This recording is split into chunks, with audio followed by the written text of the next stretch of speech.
உனக்காக ஒரு பாட்டு போடவா? ம்.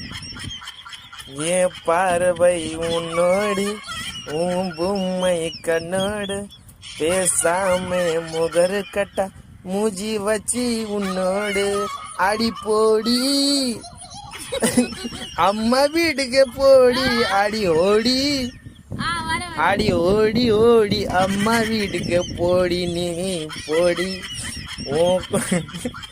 உன் பொம்மை கண்ணே உன் பார்வை மின்னே அடி போடி அடி அம்மா வீட்டுக்கு ஓடி போடி உன் அம்மா வீட்டுக்கு ஓடி போடி. எப்படி இருக்கு பாட்டு? நல்லா இருக்கா? ம், நல்லா இருக்கா இல்லையா? சூப்பரா இருக்குன்னு சொல்ல. அடி போடி அம்மா வீட்டுக்கு ஓடி போடி.